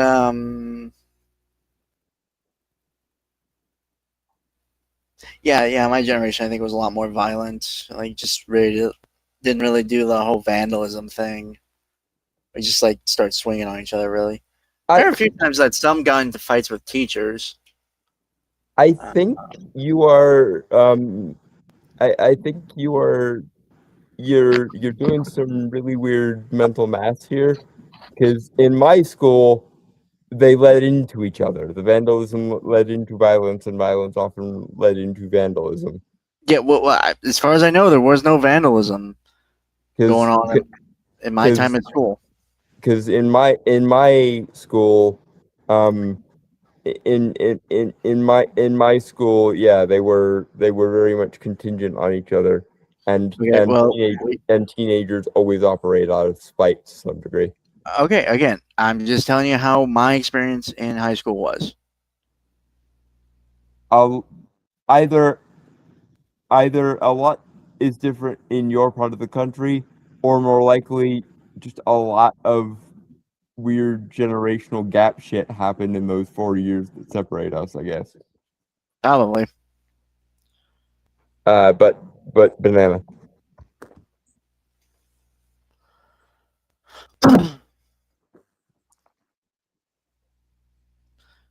Hey, Jeffy. Good boy. Hey, Jeffy. Hey, pretty face. Hey, Jeffy.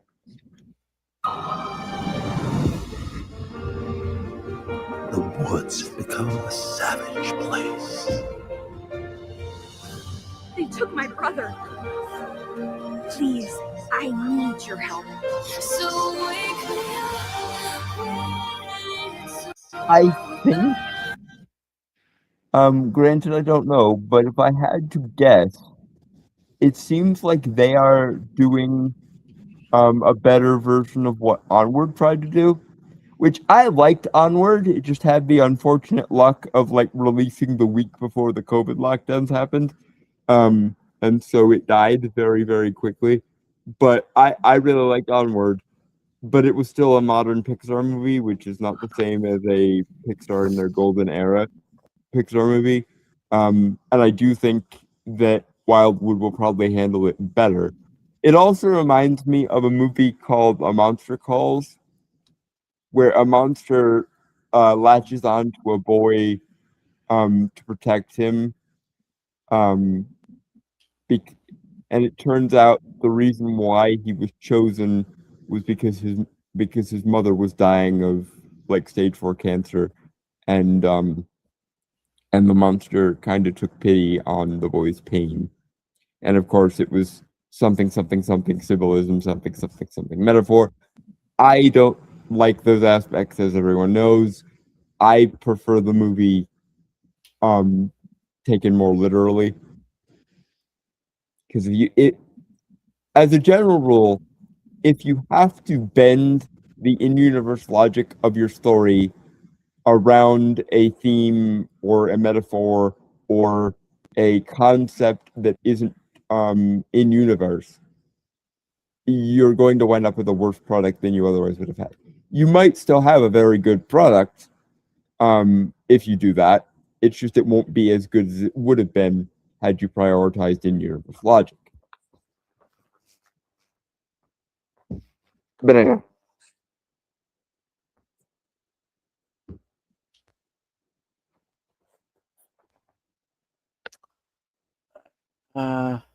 That's the close of Dawn and Brainstorm are talking about their weird stuff with their gap in high school. Okay.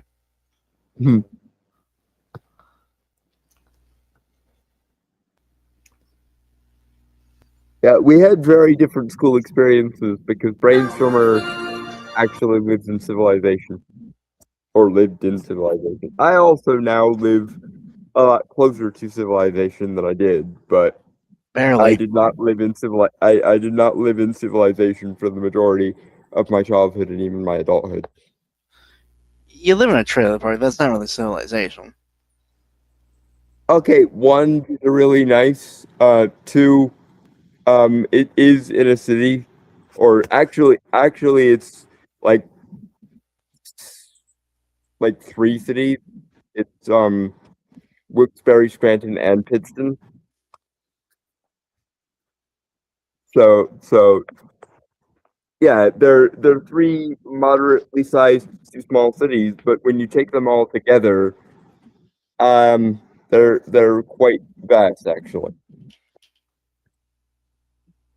But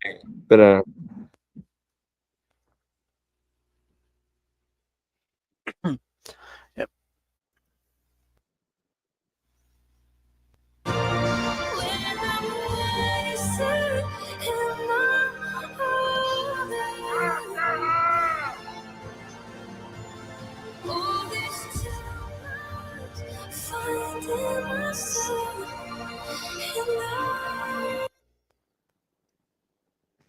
Yeah, no, this looks really good. Somehow Leica always raises the bar. Granted, they do have a longer gap between movies than most movies do, or most movie studios do. But given that every single time you've taken this test, Leica, you have aced it and even gotten the extra credit right for the most part, you just keep doing what you're doing. And in fact, I think Marvel would be in a lot better position if after Endgame they had spaced the movies out a little bit more and actually, worked on them consistently in that time. It will never cease to irritate me that Marvel was handed a really good excuse to just do planning for the next few phases during COVID, and they just didn't bother. Anyway, banana.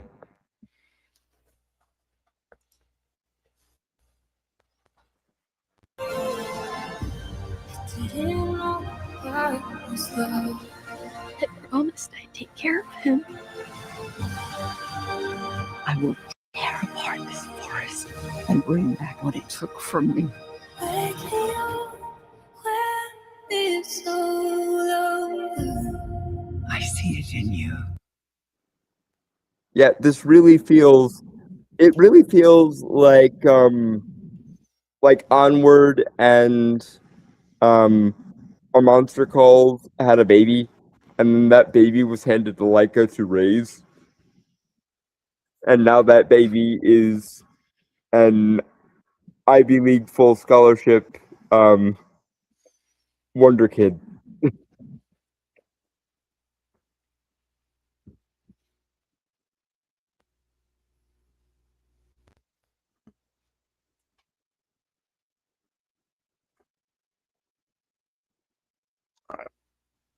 DT, yeah, sorry, DT is memeing about my desire for live action to live up to animation instead of just being okay with them being separate.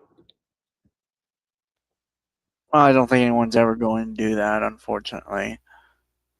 They should, and I'm not disagreeing with you there. Obviously, I'm just saying, like, and they have more resources to do it now than they ever have before. But okay, again, your assessment is fair. Granted, you've never explained it as that.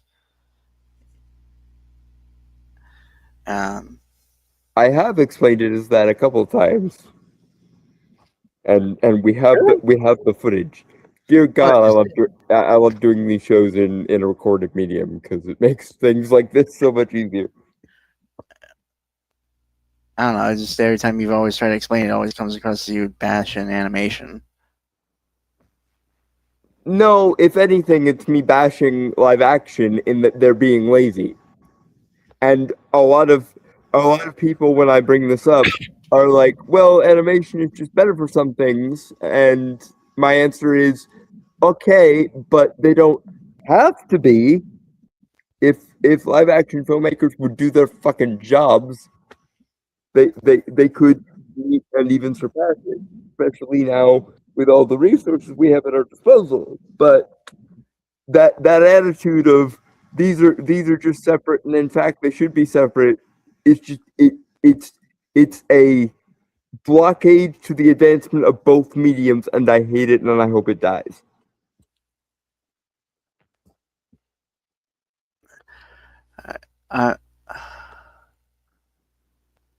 Again, that's fair. Again, it's just me going into the long-winded explanation. It always comes across more as you again, like you're. If I'm wrong about that, that's fine. Like I think DT is just memeing at this point. I think he's doing a bit. I do not think he honestly thinks of a live action supremacy. If anything, I am harder on live action because it doesn't live up to its full potential, even though it could. Fair.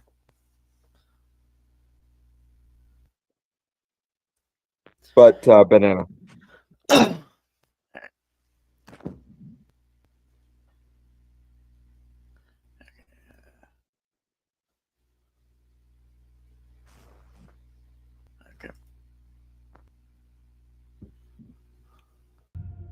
You're not the kind to give up.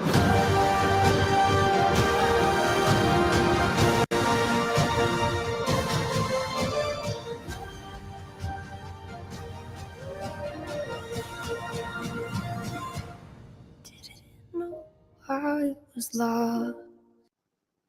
October 23rd. Yeah, we're definitely reviewing that. Yeah. Not that we needed any more reasons to go and see a Laika movie.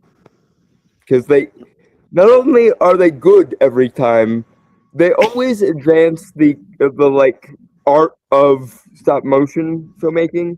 And apart from that, kind of snobby production side point, they not only are they good on a technical level, which would be worth noting at least in passing generally, but they also keep telling better and better stories, with the possible exception of Box Trolls, which I felt a little bit was a slight step back from their usual. and I'd have to rewatch Missing Link again to know where they rank, because I did not know that Missing Link was a Lego movie. I thought it was an Aardman animation movie. Nice. Well,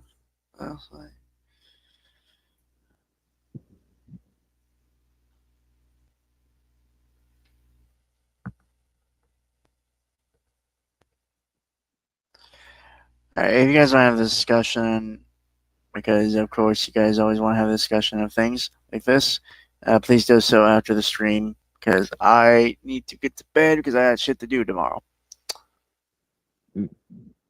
So with that, folks, I want to say goodbye, adios, aloha, avidazai, sayonara, peace, cheers, and Shalom and fuck off. Dear God, I'm tired.